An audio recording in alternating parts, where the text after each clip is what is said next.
নমস্কার বন্ধুরা, let's crack it YouTube চ্যানেলে তোমাদের স্বাগত জানাই। আজকে তোমাদের জন্য ছোট একটা টপিক নিয়ে এসেছি, বেশিক্ষণ সময় লাগবে না।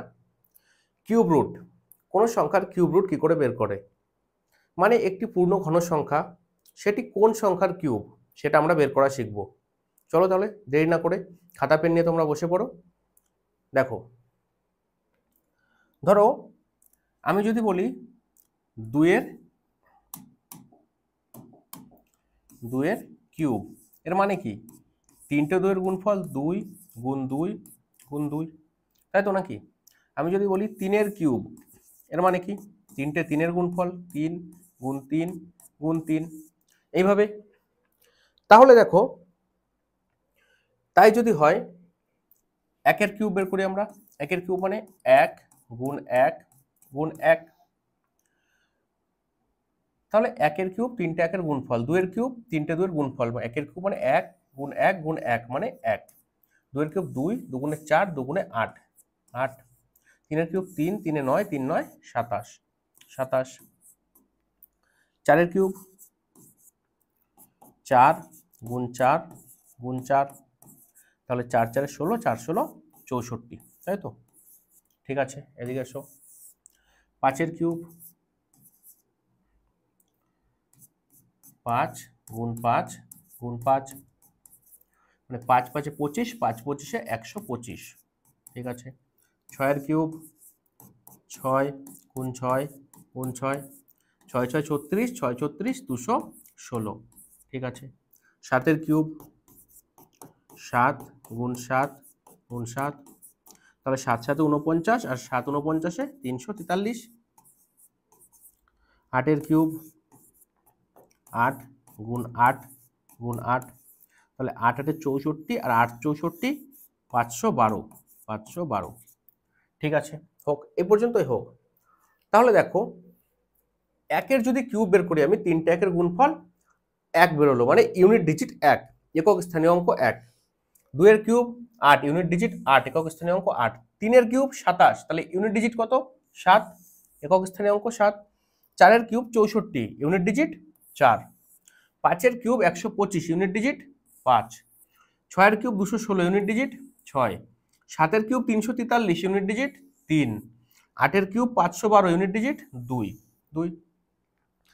তাহলে দেখো, আমি পাশে লিখে দিচ্ছি নয়ের কিউব। নয়ের কিউব মানে তোমরা জানো কত? 729, ইউনিট ডিজিট কত? 9। আর দশের কিউব কত? 1000 1000, ইউনিট ডিজিট 0 0। তাহলে দেখো, এই যে 1000 একটি কিউবিক নাম্বার, পূর্ণ ঘন সংখ্যা, যার ইউনিট ডিজিট 0 0। তাহলে 1000 কার কিউব? 10-এর কিউব। আর 10-এর ইউনিট ডিজিট কি ছিল? 0।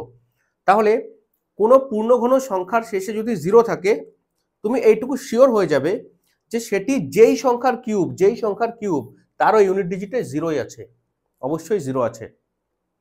নয় দেখো, যদি কোনো পূর্ণ ঘন সংখ্যার শেষে তুমি দেখো ইউনিট ডিজিটে 9 আছে, তার মানে তুমি ধরে নেবে এটা এমন কোনো সংখ্যার কিউব যার ইউনিট ডিজিটও 9, যার ইউনিট ডিজিট বা একক স্থানীয় অঙ্ক 9 হয়ে গেল। তাহলে 10 আর 9 হয়ে গেল। এবার দেখো, 1 থেকে আমি শুরু করছি আবার। একের কিউবে ইউনিট ডিজিট 1 এলো, মানে কোনো একটা বড় পূর্ণ ঘন সংখ্যা বেরোলো তোমার, তার ইউনিট ডিজিট যদি 1 থাকে, তুমি বুঝে নেবে এই সংখ্যাটি এমন কোনো সংখ্যার কিউব যার ইউনিট ডিজিটও 1, একক স্থানীয় অঙ্ক 1। দুইয়ের কিউবে ইউনিট ডিজিট 8 এলো, মানে যদি কোনো বড় একটা পূর্ণ ঘন সংখ্যার শেষে 8 থাকে, তুমি এইটুকু শিওর বলতে পারো যে এই সংখ্যাটি যেই সংখ্যার কিউব তার শেষে 2 আছে, 2 থাকলে ইউনিট ডিজিটে 8 আসে। তিনের বেলায় দেখো, ইউনিট ডিজিটে 27, মানে ইউনিট ডিজিটে 7, তিনের কিউব 27, ইউনিট ডিজিটে 7। তাহলে যদি কোনো বড় পূর্ণ ঘন সংখ্যা শেষে তুমি 7 দেখো, তাহলে তুমি নিশ্চিন্তে বলতে পারো যে এটি এমন কোনো সংখ্যার কিউব যার ইউনিট ডিজিট বা একক স্থানীয় অঙ্ক 3 4। 4-এর ইউনিট ডিজিট 4ই এলো, মানে কোনো পূর্ণ ঘন সংখ্যা শেষে যদি 4 থাকে, তাহলে তুমি শিওর হয়ে যাবে যে এটি যেই সংখ্যার কিউব সেই সংখ্যারও শেষে বা ইউনিট ডিজিটে 4ই আছে। 5, 5-এ 5, মানে কোনো পূর্ণ ঘন সংখ্যার শেষে 5 থাকলে তুমি শিওর হয়ে যাবে যে এটি যেই সংখ্যার ইউনিট কিউব তারও ইউনিট ডিজিটে 5ই আছে। 6 যদি কোনো পূর্ণ ঘন সংখ্যার শেষে 6 থাকে, তুমি শিওর হয়ে যাবে যেটি যেই সংখ্যার কিউব তারও শেষে 6ই আছে। দেখো 7-এর কিউবে ইউনিট ডিজিট 3, তাহলে তুমি কি জানবে কোনো একটি বড় পূর্ণঘন সংখ্যার শেষে যদি ইউনিট ডিজিটে 3 থাকে তাহলে তুমি শিওর হয়ে যাবে যে এটি যেই সংখ্যার কিউব তার ইউনিট ডিজিটে অবশ্যই 7 আছে। 8-এ 2, যদি কোনো পূর্ণঘন সংখ্যার শেষে 2 থাকে তাহলে তুমি শিওর হয়ে যাবে যে এটি যেই সংখ্যারই কিউব হোক না কেন তার শেষে 8 আছে। আর 9 আর 10 তো আমি প্রথমে বলেই দিলাম। তাহলে এখান থেকে যেটুকু আমাদের মনে রাখতে হবে, দেখো যেটুকু আমাদের মনে রাখতে হবে, 1 থাকলে 1, ইউনিট ডিজিটে 1 থাকলে 1, 2 থাকলে 8, দেখো 2 থাকলে 8, 3 থাকলে 7, 4 থাকলে 4, 5 থাকলে 5, 6 থাকলে 6, 7 থাকলে 3, 8 থাকলে 2, 9 থাকলে 9, 0 থাকলে 0। চেঞ্জ হচ্ছে কোথায় দেখো, শুধুমাত্র 2 থাকলে 8 থাকলে 2 হচ্ছে, আর 2 থাকলে 8 হচ্ছে, 7 থাকলে 3 হচ্ছে, 3 থাকলে 7 হচ্ছে, ব্যাস। 2 এর জায়গায় 8, 8-এ 2, 7-এ 3, 3-এ 7, বাকি যা সেম। 0 থাকলে 0, 1 থাকলে 1, 4 থাকলে 4, 5 থাকলে 5, 6 থাকলে 6, 9 থাকলে 9, 0 থাকলে 0। ক্লিয়ার? দেখো এই সেটাই লিখে দেওয়া আছে, দেখো পারফেক্ট কিউব নাম্বার পূর্ণঘন সংখ্যার শেষে 0 থাকলে যেই সংখ্যার কিউব তার শেষেও 0, 1 থাকলে 1, যদি শেষে 8 থাকে ভাববে তুমি 2, 7 থাকলে 3, 4 থাকলে 4, 5 থাকলে 5, 6 থাকলে 6, 3 থাকলে 7, 2 থাকলে 8, 9 থাকলে 9। তাহলে চেঞ্জ কোথায় হচ্ছে, এই যে 2 থাকলে 8, 8 থাকলে 2, 3 থাকলে 7, 7 থাকলে 3, ব্যাস, আর বাকি যা সেম। এবার এই যে তোমরা ব্যাপারটা জানলে, কেউ কেউ পুরোটা বুঝলে, কেউ কেউ অল্প বুঝলে, বাকিটা বুঝলে না, মোটামুটি বুঝলে। পুরো ব্যাপারটা তোমরা বুঝবে, এখনই যখন কোশ্চেন করবো তখন তোমরা পুরো ব্যাপারটা ক্লিয়ার হয়ে যাবে। দেখো কিভাবে, এই যে 4096 এটি কোন সংখ্যার কিউব, 4096 কোন সংখ্যার কিউব আমরা কিভাবে বের করব? শেষের দিক থেকে 3টে সংখ্যা নিয়ে মাঝখানে তুমি দাগ টেনে দেবে, শেষের দিক থেকে 3টে সংখ্যা নিয়ে মাঝখানে দাগ। তাহলে দেখো ইউনিট ডিজিটে কি আছে, ইউনিট ডিজিট বা একক স্থানীয় অঙ্কে 6। আমরা কি জানি, কোনো পূর্ণঘন সংখ্যার শেষে যদি 6 থাকে আমরা নিশ্চিন্তে বলতে পারি যে এটি যেই সংখ্যার কিউব তার শেষেও 6ই আছে। তাহলে আমি তার শেষেও 6ই লিখলাম, 6। এবার পড়ে আছে কি আমাদের এদিকে 4, তুমি গুনতে শুরু করবে 1 থেকে। 1-এর কিউব 1, 4-এর চেয়ে ছোট, 2-এর কিউব 8, 4-এর চেয়ে বড়। তাহলে 4 যেই পার হয়ে যাবে, 4-এর চেয়ে যেই বড় হয়ে গেল আর আমি নিতে পারবো না। তাহলে 4-এর ঠিক আগে কোন সংখ্যা ছিল, কিউবে 1, 1-এর কিউব 1, তাহলে এখানে তুমি 1 লিখবে।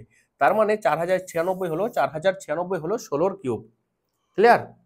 তারপরে দেখো 19683, তুমি ডান দিক থেকে 3টে সংখ্যা নিয়ে দাগ টেনে দাও, দিলে শেষে 3 আছে, শেষে 3 আছে, আর এইমাত্র আমরা কি দেখলাম, 3 থাকলে 7, শেষে 3 আছে মানে এই পূর্ণঘন সংখ্যার শেষে 3 আছে মানে এটি এমন কোন সংখ্যার কিউব যার শেষে 7 আছে, কারণ আমরা জানি 3 থাকলে 7, 7 থাকলে 3, তাহলে আমরা শেষে 7 লিখে দেবো, দিলাম।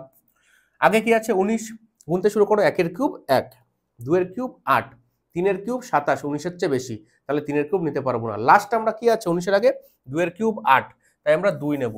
তার মানে 19683 হলো 27-এর কিউব। ক্লিয়ার? 42875, 3টে সংখ্যা নাও শেষ দিক থেকে, শেষে 5 আছে মানে এটি যেই সংখ্যারই কিউব হোক তার শেষেও 5ই থাকবে, 5।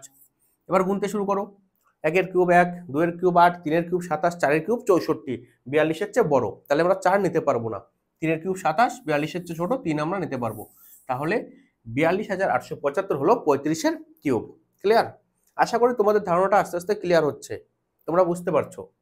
দেখো শেষ দিক থেকে 3টে সংখ্যা নিলাম, দাগ টেনে দিলাম, 9 আছে। যদি কোনো সংখ্যার শেষে 9 থাকে আমরা জানি সেটি যেই সংখ্যার কিউব সেই সংখ্যার শেষেও 9ই থাকবে, 9, ঠিক আছে 9। এবার গুনতে শুরু কর, 205 আছে, তাহলে 5-এর কিউব 125, 6-এর কিউব 216, 205-এর বড় হয়ে গেল, তাহলে 6-এর কিউব আমি নিতে পারবো না। লাস্ট আমি 5-এর কিউব নিতে পারবো, এখানে 5 লিখবো। 59, 59-এর কিউব হলো এই যে 2,05,379। তারপরে এসো 3টে সংখ্যা, দাগ টেনে দাও, 2 আছে, এর ইউনিট ডিজিটে 2 আছে মানে আমরা বলতে পারি এটি যেই সংখ্যার কিউব তার ইউনিট ডিজিটে অবশ্যই 8 আছে, কারণ আমরা জানি 2 থাকলে 8, 8 থাকলে 2, তাহলে এটি যেই সংখ্যার কিউব তার ইউনিট ডিজিট বা শেষে 8 আছে, ঠিক আছে। 110 হিসাব করো, তাহলে 4-এর কিউব 64, 5-এর কিউব 125, তাহলে আমরা নিয়ে নেব 4, কারণ 125 110-এর চেয়ে বড়, এটি 48-এর কিউব, এটি 48-এর কিউব। তারপরে দেখো 3টে সংখ্যা নিয়ে নাও, ঠিক আছে নিলাম। করো 7 আছে, ইউনিট ডিজিট বা শেষে 7 আছে, মানে জানি আমরা যে এটা যেই সংখ্যারই কিউব হোক না কেন তার শেষে অবশ্যই 3 থাকবে, কারণ 3 থাকলে 7 হয়, 7 থাকলে 3 হয়। 571 করো, 5 এর কিউব 125, 6 এর কিউব 216, 7 এর কিউব 343, 8 এর কিউব 512, 9 এর কিউব 729, 9 এর কিউব কিন্তু 571 হচ্ছে বেশি, তাহলে আমরা লাস্ট 8 নিতে পারবো, 8 এর কিউব 512, তাহলে এটি হলো 83 কিউব, এটি হলো 83 কিউব। এইভাবে আমরা কিউব রুটগুলো বের করে ফেলতে পারবো, যে কোনো বড় বড় সংখ্যার কিউব রুট আমরা এইভাবে বের করে ফেলতে পারবো। ক্লিয়ার? তাহলে আশা করি ব্যাপারটা তোমাদের কাছে ক্লিয়ার হয়েছে, তোমরা বুঝতে পেরেছো। ক্লাসটা যদি তোমাদের পছন্দ হয়, তোমাদের কাজে লাগে, অবশ্যই তোমরা একটা লাইক করে দেবে। ঠিক আছে, দেখা হবে পরবর্তী কোনো এক টপিকে। মাঝে মধ্যে এরকম ইন্টারেস্টিং কিছু টপিক আমি নিয়ে আসবো তোমাদের জন্য, 5 থেকে 10 মিনিট টাইম নেব এবং তোমাদেরই সেটা কাজে লাগবে। তাহলে চলো দেখা হবে পরের ভিডিওতে, ততক্ষণের জন্য বাই বাই।